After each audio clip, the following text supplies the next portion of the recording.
Induction agent दिलं, त्याच्यानंतर muscle रिलॅक्शन दिलं. मसल रिलॅक्शन दिल्यानंतर इमिडिएटली आपल्याला लॅरिंगोस्कोप घेऊन पेशंटच्या अगोदर टर्ममधून आपण सरळ जाऊ एपिग्लोटिसच्या एंडपर्यंत. एपिग्लोटिसच्या एंडपर्यंत गेलो आपण की जे पेशंटचं आपण ते प्रेस करतो. त्याच्यानंतर ही ईटी ट्यूब असते, याला लुब्रिकेटेड केलेलं असते. काही कंडिशन्समध्ये पेशंट कसा डिफिकल्ट एरिया असते त्याच्यासाठी आपण एक गाईड वायरमध्ये ट्यूब वापरतो, तिला बुजी ती अगोदर बुजी टाकतो. त्याच्यानंतर थ्रू दिस बुजी आपण हे ट्यूब टाकतो. बट इन केस सिम्पल इंट्युबेशनचं तर गरज पडत नाही, मग पडत तर मग बुजीचा वापर. त्याच्यानंतर थोडंसं आपल्याला इथे कॉम्प्रेशन करावं आणि ते बीची पोझिशन राहिली अशी सर्व, ठीक आहे. त्याच्यानंतर आपल्याला एपिग्लोटिस 2 एरिया दिसते. ट्रकिन जे ओपनिंग असते हे आपण ही पोझिशन नॉर्मली ह्या डायरेक्शनला, ठीक आहे.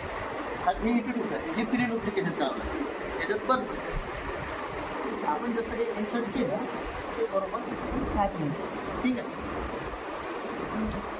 आतमध्ये गेल्यानंतर हे जी इटी ट्यूब आहे ही आपल्याला सिक्युअर करावं लागते डायनाप्लास्टिक टेप. नॉर्मली आपण डायनाप्लास्टिक टेप सिक्युअर करतो कारण ही ट्यूब. आणि त्याच्यानंतर याच्यात बल्ब असते. त्या बल्बनंतर आपल्या सिरिंजनी हे इन्फेक्ट करावं लागते, म्हणजे ही ट्यूब सिक्युअर आहे. आतमध्ये जो बल्ब होता तो इन्फेक्ट होतो, ठीक आहे. त्याच्यानंतर हे सिक्युअर केल्यानंतर आपण हे डायरेक्ट व्हेंटिलेटरला कनेक्ट करू शकतो किंवा मॅन्युअली आपण करू. आपल्याकडे इमर्जन्सीमध्ये व्हेंटिलेटर नसेल तर पेन सबमिट येतो, त्याच्यानुसार आपण ते कनेक्ट करून आपण इंटिग्रेट म्हणजे व्हेंटिलेट करत इन केस आपण रिमोट एरिया एमर्जन्सी आपल्यापासून व्हेंटिलेटर नाही तेव्हा आपण ते सर्टिफिकेटने आपण व्हेंटिलेट कन्सेप्ट घेऊन हे इंट्युबेशनचं फायदे. म्हणजे इंट्युबेशन ही इमर्जन्सी कंडिशन आहे, पेशंटला इमिडिएट आपण इंट्युबेशन नाही केला तर पेशंट त्रास होतो. बेसिक नीड ऑफ द एंडोट्रॅकियल इंट्युबेशन कशासाठी करतो?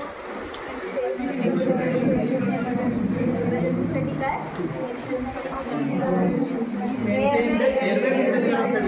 सगळ्यात प्रायमरी मोटो जो आहे तो आहे. आणि at the end of the lecture तुम्हाला काय कळालं? काय लक्षात आलं तुम्हाला? सरांनी जेवढं इन्स्ट्रक्शन दिले आणि सगळं केलं यातून तुम्हाला काय समजलं? प्रोसेस लक्षात आली सगळ्यांना? मिटिगेशन्स लक्षात आले? आता बॅच वाईज एकेकाने यायचं, भरायचं आणि एकेकाने करून भरायचं. म्हणजे तुम्हाला लक्षात येईल की आपण कसं करतो. ए बॅच रोल नंबर सगळ्यात पहिला जो असेल